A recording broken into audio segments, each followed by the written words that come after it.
வெள்ளை பூசணிக்காய் சட்னி இது தள்ளுவண்டி கடை சட்னி சீரீஸ். இந்த வெள்ளை பூசணிக்காய் சட்னி தோசை இட்லிக்கு சூப்பராக இருக்கும். எப்படி செய்யணும்னு பார்க்கலாமா?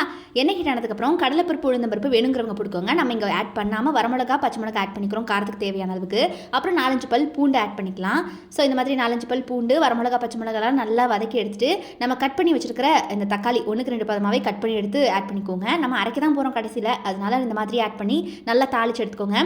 இப்படி தக்காளி ஆட் பண்ணதுக்கப்புறம் உப்பு சேர்த்தா சீக்கிரம் தக்காளி வந்துடும் நம்ம அடிக்கடி சொல்லுவாங்க. அதனால கல்லுப்பு ஆட் பண்ணிக்கிறோம். நீங்களும் கல்லுப்பை யூஸ் பண்ணுங்க, உடம்புக்குலாம் ஹெல்தி. இந்த மாதிரி கல்லுப்பு ஆட் பண்ணி நல்லா தாளிச்சு வந்தோடனே ஒரு நெல்லிக்காய் சைஸ் புளி அந்த மாதிரி போட்டு ஆட் பண்ணிட்டு இப்போ தான் மெயின் இன்க்ரீடியன்ட்டே வெள்ளை பூசணிக்காவை ஆட் பண்ணிக்கலாம். இந்த வெள்ளை பூசணிக்காய் ஹீட் இருந்து தடையுமே இல்லாமல் அழிச்சிடும் நம்ம பாடியிலேருந்து.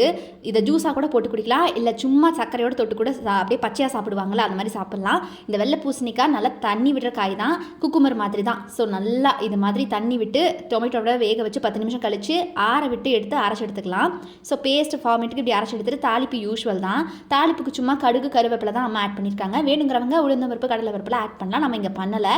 இவ்வளோதான் கைஸ் வெள்ளை பூசணிக்காய் சட்னி. இதை இட்லி தோசைக்கு ட்ரை பண்ணி பாருங்கள். சும்மா தாராளமாக 10-20 பேர்லாம் சாப்பிட்லாம் வீட்டில் இதை செஞ்சிங்கன்னா. இந்த மாதிரி இந்த தக்காளி விலைலாம் ஜாஸ்தியாக இருக்கும்ல, அப்போல்லாம் ஹோட்டலில் தக்காளி சட்னின்னு இதை தான் நமக்கு ஊற்றுவாங்க கைஸ்.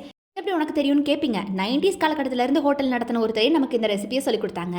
இது இந்த கூட்டத்துக்குலாம் அந்த உரமரெல்லாம் வந்தாங்கன்னா நமக்கு இந்த இட்லி தோசைக்கெல்லாம் பத்தலை அப்படிங்கிறப்போ தக்காளி சட்னின்னு அவங்க நம்பி சாப்பிட்ற லெவலுக்கு இது பத்தும் கைஸ். அவ்வளோ நல்லாயிருக்கும். இது வேணுங்கிற அளவுக்கு தாராளமாக தண்ணி ஊற்றிக்கலாம், எதுலேயுமே டேஸ்ட் குறையாது. நீங்கள் கண்டிப்பாக ட்ரை பண்ணி பாருங்கள் இட்லி தோசைக்கு.